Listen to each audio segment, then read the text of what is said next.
إن الحمد لله نحمده ونستعينه ونستغفره ونعوذ بالله من شرور أنفسنا وسيئات أعمالنا من يهده الله فلا مضل له ومن يضلل فلا هادي له وأشهد أن لا إله إلا الله وحده لا شريك له وأشهد أن محمدا عبده ورسوله يا أيها الذين آمنوا اتقوا الله حق تقاته ولا تموتن إلا وأنتم مسلمون يا أيها الناس اتقوا ربكم الذي خلقكم من نفس واحدة وخلق منها زوجها وبث منهما رجالا كثيرا ونساء واتقوا الله الذي تساءلون به والأرحام إن الله كان عليكم رقيبا يا أيها الذين آمنوا اتقوا الله وقولوا قولا سديدا يصلح لكم أعمالكم ويغفر لكم ذنوبكم ومن يطع الله ورسوله فقد فاز فوزا عظيما أما بعد فإن خير الحديث كتاب الله وخير الهدي هدي محمد صلى الله عليه وسلم وشر الأمور محدثاتها وكل محدثة بدعة وكل بدعة ضلالة وكل ضلالة في النار أعوذ بالله من الشيطان الرجيم بسم الله الرحمن الرحيم يا أيها الذين آمنوا كتب عليكم الصيام كما كتب على الذين من قبلكم لعلكم تتقون وقال سبحانه وتعالى فمن شهد منكم الشهر فليصم وقال النبي المصطفى صلى الله عليه وسلم من صام رمضان إيمانا واحتسابا غفر له ما تقدم من ذنبه وقال عليك بالصيام فإنك لا عدل له. تمام قسم کی تعریفات، ہر طرح کی برائی، بزرگی، حمد و ثنا اللہ سبحانہ و تعالیٰ کے لیے لائق و سزاوار ہے، جو ہم سب کا خالق، مالک، رازق ہے، جو حی اور قیوم ہے، جو رحمان اور رحیم ہے، جو ہر چیز پر قادر ہے، ہر چیز پر قدرت رکھنے والا ہے. اس کی صفت یہ ہے کہ جب وہ کسی چیز کا ارادہ کرتا ہے تو کہتا ہے کن ہو جا فیکون، وہ چیز وجود میں آ جاتی ہے. بیش بہا درود و سلامتی ہو تمام انبیاء کرام علیہم الصلاۃ والسلام پر، خصوصاً نبی آخر الزمان حضرت محمد صلی اللہ علیہ وسلم پر، وہ ذات مقدسہ مبارکہ مطہرہ کہ جنہیں رب العالمین نے اس کائنات کا آخری امام اور اپنی وحی کا آخری ترجمان بنا کر بھیجا. دینی بھائیوں اور دوستوں، آج ماہ رمضان المبارک کی 10 تاریخ ہے. اللہ رب العالمین کی توفیق سے ہم لوگوں نے 10 روزہ مکمل کیا. اللہ رب العالمین ہمارے روزے کو قبول فرمائے. دینی بھائیوں اور دوستوں، جس مہینے سے ہم اور آپ گزر رہے ہیں، یہ مہینہ بڑی عظمت، برکت اور رحمت والا مہینہ ہے. ہم سب جانتے ہیں کہ اس مہینے کے خصوصی اعمال میں سب سے اہم عمل روزہ ہے، کیونکہ اللہ رب العالمین نے اسے ہر مکلف مسلمان پر فرض کیا ہے. چنانچہ فرمایا یا ایھا الذین آمنوا کتب علیکم الصیام کما کتب علی الذین من قبلکم لعلکم تتقون. اے ایمان والو، تم پر روزے فرض کیے گئے ہیں جس طریقے سے تم سے پہلے کے لوگوں پر فرض کیے گئے تھے. لعلکم تتقون، تاکہ تم روزہ رکھ کر متقی بن جاؤ، نیکیوں کا جذبہ تمہارے اندر پیدا ہو جائے اور برائیوں سے نفرت پیدا ہو جائے. اسی طریقے سے دوسری جگہ اللہ رب العالمین نے فرمایا کہ فمن شہد منکم الشہر فلیصم، جو شخص رمضان کے مہینے کو پالے اسے چاہیے کہ وہ روزہ ضرور رکھے. شریعت اسلامیہ میں روزے کی بڑی اہمیت اور فضیلت ہے. قرآن و حدیث میں روزے کے بے شمار متعدد فضائل ذکر کیے گئے. چنانچہ ایک جگہ اللہ رب العالمین نے روزے داروں سے مغفرت اور اجر عظیم کا وعدہ کیا ہے. چنانچہ فرمایا کہ والصائمین والصائمات، روزہ رکھنے والے مرد اور روزہ رکھنے والی عورتیں اعد اللہ لهم مغفرۃ واجرا عظیما، اللہ رب العالمین نے ان کے لیے مغفرت اور اجر عظیم تیار کر رکھا ہے۔ اور نبی صلی اللہ علیہ وسلم نے صحیح بخاری میں فرمایا کہ من صام رمضان ایمانا واحتسابا غفر له ما تقدم من ذنبه، کہ جس نے حالت ایمان میں حصول ثواب کی نیت سے رمضان کا روزہ رکھا اس کے پچھلے گناہ معاف ہو جاتے ہیں۔ اس سے بڑی بات اور کیا ہو سکتی ہے کہ اس روزے کی وجہ سے اللہ رب العالمین ہم گناہگاروں کے گناہوں کو معاف فرما دے، ہم خطا کاروں کے خطاؤں کو معاف فرما دے۔ اس سے بڑی بات اور کیا ہو سکتی ہے؟ تو اللہ رب العالمین اس روزے کی وجہ سے ہمارے گزشتہ گناہوں کو معاف فرما دیتا ہے۔ مغفرت اور اجر عظیم کا اللہ رب العالمین نے وعدہ کیا۔ اس طریقے سے اللہ رب العالمین نے روزے کی نسبت اپنی طرف کی ہے، روزے کی اضافت اپنی طرف کی ہے۔ ہر عبادت اللہ کے لیے، جتنی بھی عبادتیں ہیں وہ سب اللہ رب العالمین کی ہے، لیکن اللہ رب العالمین نے اس روزے کو خصوصیت کے ساتھ اپنی طرف نسبت کی ہے، کہا کہ روزہ میرے لیے ہے۔ نماز بھی اللہ رب العالمین کے لیے، ہر عبادت اللہ کے لیے ہے، لیکن کہا کہ روزہ میرے لیے ہے۔ چنانچہ صحیح مسلم میں نبی صلی اللہ علیہ وسلم نے فرمایا کہ کل عمل ابن آدم یضاعف، ابن آدم کا ہر نیک عمل 10 گنا سے لے کر 700 گنا بلکہ بعض دفعہ اس سے بھی زیادہ بڑھا دیا جاتا سوائے روزہ کے۔ اللہ رب العالمین کہتا ہے کہ روزہ میرے لیے ہے اور میں ہی اس کا بدلہ دوں گا۔ یعنی جتنے بھی نیک اعمال ہوتے ہیں وہ سب ظاہر ہوتے ہیں، فرشتے انہیں نوٹ کر لیتے ہیں، لیکن روزہ ایک ایسا عمل ہے کہ یہ ظاہر نہیں ہوتا بلکہ بندہ نیت کرنے ہی سے چلا جاتا ہے، اور نیت کا علم اللہ رب العالمین کے علاوہ کسی کو نہیں معلوم ہوتا ہے، فرشتوں کو بھی نہیں معلوم ہوتا ہے۔ اس لیے اللہ رب العالمین نے کہا روزہ صرف میرے لیے ہے اور میں ہی اس کا بدلہ۔ فرشتوں کو بھی نہیں پتا، کسی کو نہیں معلوم ہے کہ روزے کا ثواب اللہ رب العالمین نے کیا تیار کر رکھا ہے، فرشتے تک نہیں جانتے، یہ صرف اللہ رب العالمین جانتا ہے۔ روزہ ایک ایسی عبادت ہے۔ تو اس حدیث سے معلوم ہوا کہ انسان جو بھی عمل کرتا ہے، جو بھی نیکی کرتا ہے، اللہ رب العالمین اس نیکی کو 10 گنا سے لے کر 700 گنا بلکہ بعض دفعہ اس سے بھی زیادہ بڑھا دیتا ہے، سوائے روزہ کے۔ روزہ اس سے مستثنا ہے کیونکہ روزے کا ثواب بے حد اور بے اندازہ ہے، یہ کسی ناپ تول اور حساب و کتاب کا محتاج نہیں ہے۔ اس لیے اللہ نے کہا کہ روزہ میرے لیے ہے، میں ہی اس کا بدلہ دوں گا، اللہ رب العالمین ہی اس کا بدلہ ہے۔ یعنی بندہ میری وجہ سے اپنی جائز چیزوں کو چھوڑ دیتا ہے، اپنی جائز خواہش کو چھوڑ دیتا ہے، کھانا پینا کو چھوڑ دیتا ہے، بندہ میرے لیے اتنی بڑی قربانی دیتا ہے تو میں ہی اس کا بدلہ دوں گا، بیچ میں کوئی دوسرا نہیں ہے۔ فرشتے تک نہیں جانتے، فرشتے تک نہیں جانتے ہیں کہ اللہ رب العالمین نے روزہ داروں کے لیے کیا ثواب تیار کر رکھا، کیا انعام و اکرام اللہ رب العالمین اسے دے گا۔ روزے کی اس قدر فضیلت ہے، اس کے کچھ اسباب ہیں، کچھ وجوہات کی بنا پر روزے کو امتیازی خصوصیات حاصل ہے۔ روزہ پوشیدہ ہوتا ہے جبکہ دوسری عبادتوں کا یہ حال نہیں ہے۔ دوسری عبادتوں کا حال لوگوں سے ظاہر ہوتا ہے، لوگوں کو معلوم ہوتا ہے، لیکن روزہ ایک ایسی عبادت ہے کہ جو صرف پوشیدہ ہوتا ہے، یہ کسی کو معلوم نہیں ہوتا ہے۔ ایک آدمی روزے سے ہے، بہت ممکن ہے کہ کچھ کھا لے پی لے، لوگوں کے سامنے آئے کہے کہ میں روزہ سے ہوں، کوئی آدمی نہیں جھٹلائے گا کہ تم روزے سے نہیں ہو، لیکن اللہ کو معلوم ہے کہ روزہ رکھا ہے یا نہیں رکھا، لوگوں کو نہیں معلوم ہے۔ اسی طریقے سے ایک روزے دار ہے، وہ باہر آئے لوگوں سے کہے کہ میں روزے سے نہیں ہوں، تو آدمی کو تو یقین ہو جائے گا کہ یہ روزہ سے نہیں ہے، لیکن اللہ جانتا ہے کہ وہ آدمی روزے سے ہے۔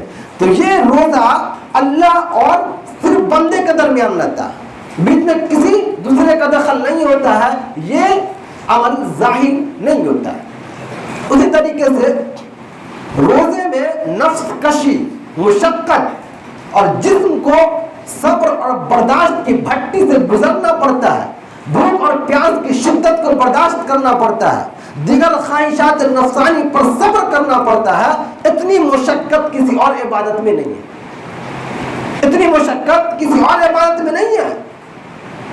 اپنی خواہشات کا گلا گھونٹنا پڑتا ہے، بھوک اور پیاس کی شدت کو برداشت کرنا پڑتا ہے، بندہ اپنے پورے جسم سے لڑتا ہے، پورے جسم کو صبر کرتا رہتا ہے، صبر کی بھٹی سے گزارتا ہے، 15 گھنٹہ دھوپ کی تپش کو برداشت کرتا ہے، پیاس سے حلق سوکھ رہی ہوتی ہے، بھوک سے چہرہ اترا ہوا ہوتا ہے، پورے جسم کو مشقت میں ڈالتا ہے، پریشانی میں ڈالتا ہے۔ اتنی مشقت کسی اور عبادت میں آپ کو نہیں ملے گی۔ نماز پڑھتے ہیں بڑی آسانی سے 10 سے 15 منٹ میں ہماری نماز ختم ہوتی ہے۔ زکوٰۃ دیتے ہیں بڑی آسانی سے، ہم ایک دوسرے کو زکوٰۃ دے دیتے ہیں، ایسے اٹھاتے ہیں دے دیتے ہیں۔ حج کرنے جاتے ہیں وہ بھی آسانی سے کر لیتے ہیں، لیکن روزے کے اندر جتنی مشقت ہے اتنی مشقت کسی اور عبادت کے اندر نہیں ہے۔ اسی وجہ سے اللہ رب العالمین نے کہا کہ روزہ میرے لیے ہے، میں اس کا بدلہ دوں گا۔ اللہ رب العالمین نے روزے کے ثواب کو بے انتہا کر دیا، بے انتہا کرتا ہے کہ بندہ میرے لیے اتنی بڑی قربانی دے رہا ہے، جائز چیزوں کو چھوڑ رہا ہے، تو میں تو رب ہوں اس کا، اپنے بندوں سے بہت محبت کرتا ہوں، مہربان ہے بندوں کی کوششوں کو میں ناکام نہیں کروں گا، میں ضائع نہیں کرنے والا ہوں۔ اسی طریقے سے دینی بھائی اور دوستاں، روزہ ایک ایسی عبادت ہے جو ریاکاری سے بالکل پاک ہے۔ دوسری عبادتوں میں ریاکاری کا شائبہ ہو سکتا ہے، لیکن روزہ ایک ایسی عبادت ہے کہ اس میں ریاکاری نہیں آ سکتی ہے۔ آپ نماز کو دیکھیے، ایک آدمی گھر سے مسجد آتا ہے نماز کے لیے، محلے کے لوگ جانتے ہیں، دیکھتے ہیں کہ فلاں نماز پڑھنے جا رہا ہے، ٹھیک ہے، کوئی چھپ چھپا کر نہیں آتا ہے، مسجد میں آتا ہے، لوگوں کی بھیڑ ہوتی ہے، جتنے لوگ ہوتے ہیں سب جانتے ہیں کہ یہ نماز پڑھنے آیا ہے۔ ابھی جتنے لوگ بیٹھے ہوئے ایک دوسرے کو دیکھ رہے ہیں کہ یہ شخص نماز پڑھنے آیا ہے، یہ نمازی ہے، یہ لوگوں سے ظاہر ہے، اس میں ریاکاری داخل ہو سکتا ہے۔ اسی طریقے سے حج کرنے کے لیے لوگ جاتے ہیں، پوری بستی کے لوگ جانتے ہیں کہ فلاں بستی سے فلاں شخص حج کرنے گیا ہے، ابھی وہاں لاکھوں کی تعداد ہوتی ہے، لوگ ایک دوسرے کو دیکھتے ہیں، یہ بھی پوشیدہ نہیں ہوتا۔ زکوٰۃ ہے، بندہ جتنا بھی چھپائے، جبکہ چھپایا نہیں جاتا ہے، لوگ اسے نہیں چھپاتے ہیں، اس میں اور زیادہ ریاکاری آ جا رہی ہے۔ تو زکوٰۃ ہے، بندہ جتنا بھی چھپائے کم از کم 2 لوگوں کے درمیان تو ہوتا ہی ہے۔ آپ زکوٰۃ دے رہے ہیں، جس کو دے رہے ہیں اس کو تو معلوم ہوگا، اس کو تو معلوم ہوگا، جتنی بھی کوشش کر لے بندہ چھپانے کی، لیکن 2 آدمی کو معلوم ہوگا، 2 آدمیوں کے بیچ تو رہے گا ہی۔ لیکن روزہ ہے، آپ دیکھ لیجیے، اللہ اور بندے کے درمیان ہے، بندہ روزہ رکھا ہے یا نہیں رکھا کسی کو نہیں معلوم، بندہ روزہ رکھا ہے یا نہیں رکھا کسی کو نہیں معلوم، صرف اللہ رب العالمین جانتا ہے کہ روزہ رکھا یا نہیں رکھا۔ لوگوں کے ڈر سے لوگ روزہ نہیں رکھتے ہیں، لوگوں کو دکھانے کے لیے روزہ نہیں رکھتے ہیں، لوگوں کو دکھانے کے لیے روزہ رکھنا تو بڑا آسان ہوتا، چھپ چھپا کر ہم کھا لیتے، لوگ سمجھتے یہ روزہ دار ہے، لیکن بندہ ایسا نہیں کرتا ہے، اللہ رب العالمین کے لیے روزہ رکھتا ہے، تو روزہ ریاکاری سے بالکل پاک ہے۔ اسی طریقے سے دینی بھائی اور دوستوں، آپ نماز کو لیجیے، ہم نماز پڑھتے ہیں، روزے کو کچھ امتیازی خصوصیت حاصل ہے۔ ہم نماز پڑھتے ہیں دن اور رات میں 5 وقت نماز پڑھتے ہیں، ایک وقت کی نماز میں 15 سے 20 منٹ مانتے ہیں، 5 وقت کی نماز میں 1 سے 1.5 گھنٹہ مانتے ہیں۔ 1 سے 1.5 گھنٹہ نماز پڑھنے میں ہم کو لگتا ہے، ایک وقت کی نماز میں 10 سے 15-20 منٹ لگتا ہے۔ اسی طریقے سے حج ہے، زندگی میں 1 مرتبہ فرض ہے، وہ بھی صاحب حیثیت پر، پیسہ ہے، مال ہے، تب اس پر حج فرض ہے، زندگی میں صرف 1 مرتبہ۔ اور حج کے مخصوص 4-5 دن ہیں، 4-5 دن لگتے ہیں حج کرنے میں۔ اسی طریقے سے زکوٰۃ ہے، سال میں 1 مرتبہ فرض ہے، وہ بھی ان لوگوں پر جن کے پاس مال ہو، دولت ہو، نصاب تک ان کا مال پہنچ چکا، ان کے اوپر زکوٰۃ فرض ہے، سال میں 1 مرتبہ۔ زکوٰۃ دینے میں کتنا وقت لگتا ہے؟ 1 منٹ لگتا ہوگا، 2 منٹ لگتا ہوگا، سال میں زکوٰۃ 1 منٹ 2 منٹ میں ادا ہو جاتا ہے۔ لیکن آپ روزے کو دیکھیے، سال میں 30 دن کے لیے یہ روزہ آتا ہے، سال میں 30 دن کے لیے یہ روزہ آتا ہے۔ ایک دن ہم روزہ رکھتے ہیں 15 گھنٹہ، اس حساب سے اگر آپ دیکھیے تو 450 گھنٹہ ہوتا ہے، یعنی بندہ ایک سال میں 450 گھنٹہ اللہ رب العالمین کے لیے جائز چیزوں کے ساتھ ساتھ ناجائز چیزوں کو بھی چھوڑ دیتا ہے۔ یہ لمبا وقفہ جو ہے آپ کو صرف روزے کے اندر ملے گا۔ بندہ جو لمبے وقفے تک اللہ رب العالمین کی عبادت میں لگا رہتا ہے، 15 گھنٹہ لگا رہتا ہے، تو سال میں 450 گھنٹہ بندہ روزے کی حالت میں رہتا ہے، اپنے جسم کو صبر اور برداشت کی بھٹی سے گزارتا ہے، جائز خواہشات پر کنٹرول کرتا ہے، اپنا گلا گھونٹتا ہے، جائز چیزوں کو ہاتھ تک نہیں لگاتا۔ بہت اہم عبادت ہے دینی بھائیوں۔ اسی لیے نبی صلی اللہ علیہ وسلم نے روزے کو بے مثال عمل قرار دیا، روزے کو بے مثال عمل قرار دیا۔ نسائی میں ہے، ایک صحابی نبی صلی اللہ علیہ وسلم کی خدمت میں حاضر ہوئے اور کہنے لگے مجھے ایسا عمل بتائیے کہ میں جنت میں چلا جاؤں۔ نبی صلی اللہ علیہ وسلم نے فرمایا کہ علیک بالصیام، تم روزے کو لازم پکڑو، تم روزہ رکھو، فإنک لا عدل لہ، کیونکہ اس کے برابر کوئی عمل نہیں ہے۔ شہوات کو ختم کرنے، نفس امارہ اور شیطان کا مقابلہ کرنے اور اجر و ثواب میں روزے جیسا کوئی عمل ہے ہی نہیں، روزے جیسا کوئی عمل ہے ہی نہیں۔ جس طریقے سے ہم روزے میں شہوات پر کنٹرول کرتے ہیں دوسری عبادت میں ایسا نہیں ہوتا ہے۔ نفس امارہ اور شیطان کا جس طریقے سے ہم روزے میں مقابلہ کرتے ہیں دوسری عبادتوں میں اس طرح نہیں ہوتا ہے۔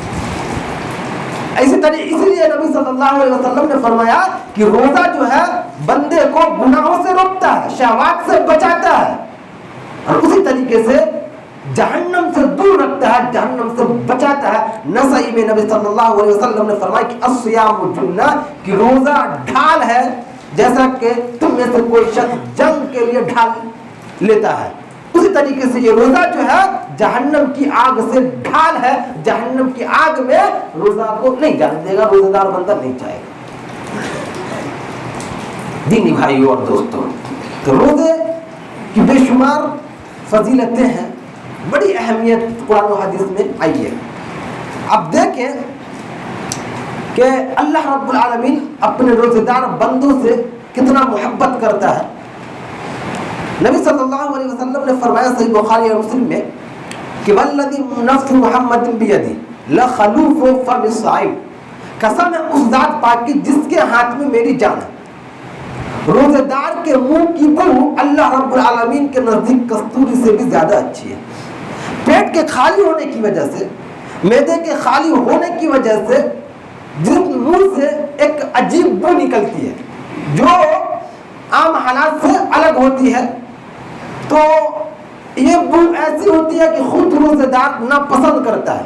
ایسا ہوتا ہے، پیٹ جب خالی ہوتا ہے تو منہ سے ایک عجیب بو نکلتی ہے جسے خود روزے دار ناپسند کرتا ہے۔ نبی صلی اللہ علیہ وسلم نے فرمایا کہ قسم ہے اس ذات پاک کی جس کے ہاتھ میں میری جان ہے، روزے دار کے منہ کی بو جسے خود روزے دار ناپسند کرتا ہے اللہ رب العالمین کے نزدیک کستوری کی خوشبو سے بھی زیادہ پسندیدہ، زیادہ اچھی ہے۔ اب سوچئے کہ اللہ رب العالمین اس بندے سے کتنا محبت کرتا ہے، اللہ رب العالمین کو اس بندے سے کتنا لگاؤ ہو جاتا ہے کہ اس کے منہ کی بو اللہ رب العالمین کو کستوری کی خوشبو سے بھی زیادہ اچھی ہوتی ہے۔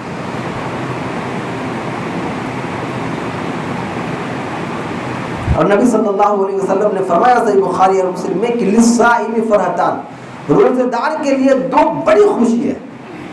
اذا افطر فرح صوم، ایک خوشی اسے اس وقت ہوتی ہے جب وہ افطار کے لیے بیٹھتا ہے، دن بھر کا بھوکا پیاسا ہے، دن بھر کا بھوکا پیاسا ہے، پیاس سے حالت سوکھ رہی ہے، افطار کے وقت بیٹھتا ہے دسترخوان پر، انواع اقسام کی نعمتوں کو دیکھتا ہے، طرح طرح کی نعمت کو دسترخوان پر دیکھتا ہے، ٹھنڈا پانی دیکھتا ہے، بالکل بھوکا اور پیاسا ہوتا ہے۔ اس وقت کیسی خوشی ہوتی ہے کہ مؤذن اذان دے گا میں افطار کروں گا، تو اس وقت ایک روزے دار کو کتنی خوشی ہوتی ہے۔ ابھی کچھ ہی لمحے میں اللہ رب العالمین کی انواع و اقسام کی نعمت ہے، اس سے فائدہ اٹھاؤں گا. کتنی خوشی ہوتی ہے روزہ دار کو افطاری کے وقت. تو نبی صلی اللہ علیہ وسلم نے فرمایا کہ ایک خوشی تو افطاری کے وقت ہوتی ہے اور ٹھیک اسی طرح کی خوشی روزہ دار کو اس وقت ہوتی ہے جب وہ اپنے رب سے ملاقات کرے گا. ایک بندے کو افطار کے وقت جتنی خوشی ہوتی ہے اتنی ہی خوشی جب وہ اپنے رب سے ملاقات کرے گا تو ہوگی. اس وجہ سے کہا گیا ہے کہ جب ایسے بندے کی روح اس کے جسم سے نکلتی ہے، جب وہ اس دنیا فانی سے کچھ کر رہا ہوتا ہے تو اس کے چہرے پر ہنسی ہوتی ہے، خوشی ہوتی ہے کہ وہ اپنے رب سے ملنے جا رہا ہے. اس کو افطار کے وقت کیسی خوشی ہوتی ہے؟ اسی طریقے کی خوشی اسے اس وقت ہوتی ہے جب وہ اس دنیا کو چھوڑ کر جا رہا ہوتا ہے کہ میں اپنے رب سے ملنے جا رہا ہوں. جتنی طلب، جتنی لپک اسے افطار کے وقت ہوتی ہے اتنی ہی لپک اسے ہوتی ہے کہ میں اپنے رب سے ملنے جا رہا ہوں. بہت زیادہ خوشی ہوتی ہے روزہ دار بندے کو جب وہ مرتا ہے. دینی بھائیوں اور دوستوں، ہم دنیا میں دیکھتے ہیں حکومت کا جب کوئی مہمان آتا ہے بڑی مہمان نوازی ہوتی ہے. ایئرپورٹ پر اسے ریسیو کرنے کے لیے بڑے بڑے لوگ جاتے ہیں. باہر نکلنے کا جو دروازہ گیٹ ہوتا ہے وہ الگ ہوتا ہے، اسپیشل ہوتا ہے. اللہ رب العالمین کی مہمان نوازی کے نزدیک یہ کچھ بھی نہیں ہے. اللہ رب العالمین نے روزہ دار کی مہمان نوازی کے لیے ایک الگ گیٹ، دروازہ تیار کر رکھا. صرف روزہ دار ہی داخل ہو سکتے ہیں، اسپیشل گیٹ. نبی صلی اللہ علیہ وسلم نے فرمایا صحیح بخاری میں کہ ان فی الجنت بابا یقال له ریان، کہ جنت میں ایک دروازہ ہے جس کا نام ریان ہے. باب الریان، دروازے پر لکھا باب الریان، ریان کا دروازہ. اس سے صرف اور صرف روزہ دار ہی جائیں گے، اس کے علاوہ کوئی نہیں جائے گا. بڑا بڑا منسٹر ہو، پی ایم ہو، کچھ نہیں ہے وہاں، کسی کی کوئی اہمیت نہیں ہے، چاہے جتنا بڑا ہو، کسی کی کوئی اہمیت نہیں ہوگی. صرف روزہ دار اس دروازے سے جائیں گے. پکارا جائے گا کہاں ہے روزہ دار، تو وہ روزہ دار جو ہے اس دروازے سے جائیں گے. اس کے بعد اس دروازے کو بند کر دیا جائے گا، کسی دوسرے کے لیے اس دروازے کو نہیں کھولا جائے گا. اللہ رب العالمین صرف روزہ دار کے لیے اس دروازے کو بنایا ہے. یہ روزہ دار کی فضیلت ہے، یہ روزے کی فضیلت ہے. تو دینی بھائیوں اور دوستوں، ہم روزہ ویسے ہی رکھیں جیسے نبی صلی اللہ علیہ وسلم نے بتایا. ہم روزہ ویسے رکھیں کہ اللہ رب العالمین کو ہمارا روزہ پسند آئے، اللہ رب العالمین ہمارے روزے کو قبول کر لے. ہم روزہ ویسے ہی رکھیں. دیکھا جاتا ہے لوگ جائز چیزوں کو چھوڑ رہے ہیں، الحمدللہ کھانا پینا چھوڑ دے رہے ہیں، لیکن روزے کی حالت میں بھی گانے بجانے سے دلچسپی لیتے ہیں، گانا سنتے ہیں، گانا سنتے ہیں روزے کی حالت میں. نمازوں کی پابندی نہیں کرتے ہیں. ایسے لوگوں کا روزہ نہیں ہوتا، ایسے لوگوں کا روزہ نہیں ہوتا. میں نہیں کہہ رہا ہوں، نبی صلی اللہ علیہ وسلم نے فرما دیا کہ من لم یدع قول الزور والعمل، فسق و فجور کی باتیں، فسق و فجور کا کام، گانے بجانے کو نہ چھوڑتا ہو، غیبت چغلی نہ چھوڑتا ہو، تو نبی صلی اللہ علیہ وسلم نے فرمایا کہ ایسے آدمی کا کھانا پینا کو چھوڑنا اللہ رب العالمین کو کوئی ضرورت نہیں ہے، کوئی ضرورت نہیں ہے. اور اس طریقے سے روزے کی حالت میں اگر بندہ نماز نہیں پڑھتا ہے تو اس کا روزہ قبول نہیں ہوتا. شیخ محمد بن صالح العثیمین سے پوچھا گیا کہ ایک آدمی ہے جو روزہ رکھتا ہے لیکن نماز نہیں پڑھتا، نماز کی پابندی نہیں کرتا، تو انہوں نے کہا کہ بے نمازی کا روزہ قبول نہیں ہوتا، بے نمازی کا روزہ قبول نہیں ہوتا ہے. تو کچھ لوگ بس ایسے ہی بھوک اور پیاس کی شدت کو برداشت کرتے ہیں، اسی طرح سہ رہے ہیں. روزے کا جو مقصد ہے وہ حاصل نہیں ہو رہا، وہ ان سے مفقود ہے. تو بس بھوک اور پیاس روزے کی شکل تو ہے، روزے کی شکل تو دکھ رہی ہے، لیکن روزے کا جو مقصد ہے وہ حاصل نہیں ہو رہا، تو پھر ایسا روزہ رکھنے کا کوئی فائدہ نہیں ہے. تو اس لیے روزے کی حفاظت کریں. روزہ ایسا رکھیں کہ ہمارے رب کو پسند آئے. روزہ ہم اس وجہ سے رکھیں کہ ہمارا رب خوش ہو، ہمارے روزے کو قبول کرے. ایک آدمی ہے صبح سے لے کر رات تک محنت اور مزدوری کرے، اور شام کو جب پگار ملنے والا ہو مالک اس کا پگار نہ دے، کیسی مایوسی ہوگی، کیسی مایوسی ہوگی. اپنے گھر لوٹے گا کس طرح مایوس ہو کر. ٹھیک اسی طریقے سے 15 گھنٹہ بھوک اور پیاس کو ہم چھوڑ دیں، اور جب قبولیت کی باری آئی تو قبول نہ ہو تو پھر کیسی مایوسی ہوگی. کتنی افسوس کی بات ہے.